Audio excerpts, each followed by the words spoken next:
తెలంగాణ రాష్ట్ర వ్యాప్తంగా చలి వాతావరణం నెలకొంది. ఉదయం వేళల్లో ఇళ్లలో నుంచి బయటకు రావాలంటే జనం ఇబ్బంది పడుతున్నారు. ఇప్పటి నుంచి ఓ 4 నెలల వరకు ఇలాగే ఉంటుందని వాతావరణ శాఖ తెలిపింది. అక్కడక్కడ ఓ మోస్తారు వర్షాలు పడే అవకాశం కూడా లేకపోలేదు. అయితే జూబ్లీ హిల్స్లో మాత్రం వాతావరణం రోజుకింత వేడెక్కుతోంది. పూర్తి వివరాలు ఈ వార్తలో చూద్దాం. 211 మంది నామినేషన్ వేస్తే ఆఖరికి 81 మంది మిగిలినరు. అందులో 3 పార్టీల లీడర్లు ఉన్నారు.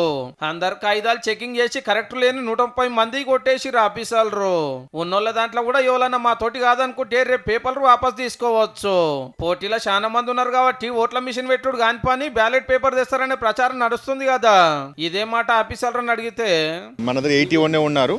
81లో మాక్సిమం 5 ఈవీఎం వాడచ్చు. దాన్ని కూడా ఏర్పాటు చేయడం జరుగుతుంది. అంటే ఒక్క సెంటర్ 5 మిషన్లు పెడతారు. అందులో మనోళ్ళు ఎవరో దోలాడుకుని ఒట్టేయాలన్నట్టు. గట్లనే రేపు ఎవరన్నా వెనక పట్టు పడతారేమో చూసి సరిపోను ఈవీఎం మిషన్లు రెడీ చేస్తారట.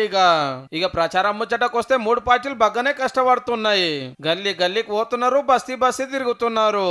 డెవలప్మెంట్ పేరుతోటి కాంగ్రెస్, సానుభూతి నమ్మికతోటి బీఆర్ఎస్, మోడీ పతారతోటి బీజేపీ ఓట్లు అడుగుతున్నాయి. గల్లీ గల్లీలో గడప గడపలో తిరుగుతా ఉన్నాం. మంచి స్పందన ఉంది. 100% భారీ మెజార్టీతో మేము గెలవబోతున్నాం. ఆ సంతోషంతో ఇంకా ఇంకా గట్టిగా పనిచేస్తాం. లోకల్లో ఉంటాడు, ఆపత్ సాపత్కి వస్తాడని చాలా మటుకు నవీన్ యాదవ్ సార్ కిమ్మత్ ఇస్తున్నట్టే అగుపడుతుంది. ఎంఐఎం సపోర్ట్ ఉంది కాబట్టి ముస్లిం ఓట్లు కూడా గంప గుత్తగా ఈయనకే పడతాయి అంటున్నారు పబ్లిక్. ఇక అటు బీఆర్ఎస్ మాగంటి సునీత మేడం కూడా ప్రచారంలో రువ్వడి చూపిస్తుంది. నా పెన్మిటి సీటు నాకే ఇయ్యాలని. ముఖ్యమైన లీడర్లను ఫామ్ హౌస్ కు పిలుచుకొని చర్చల మీద చర్చలు చేస్తున్నాడు కేసీఆర్ సారు. మీరు వచ్చి ప్రచారం చేస్తే బాగుంటుందని అందరికి ఆయుష్ పడుతురట. ఇక కొందరికి కండువాలు కప్పి పక్కా మేము గెలుస్తాం అన్నాడు రామన్న. जुबली हिल्स में मुंह तोड़ जवाब दो, जमानत जब्त करो, कांग्रेस की जमानत जब्त करो, तब जाके एहसास होता है इनको, तब जाके पता चलता है. అసెంబ్లీలో ఓడించినారు, పార్లమెంట్లో 0 సీట్లు ఇచ్చినారు.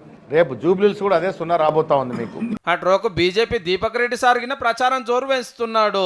ఆ 2 పార్టీలతో ఏం కాదు, ఈ తాపక్ నన్ను ఎమ్మెల్యేని చేస్తే జూబ్లీస్ ఆలతే మారుస్తానేది ఈసారి మాట. ఎవల లెక్క ఎట్లున్నా అసలు లెక్క తేల్చేది ఓటర్లే.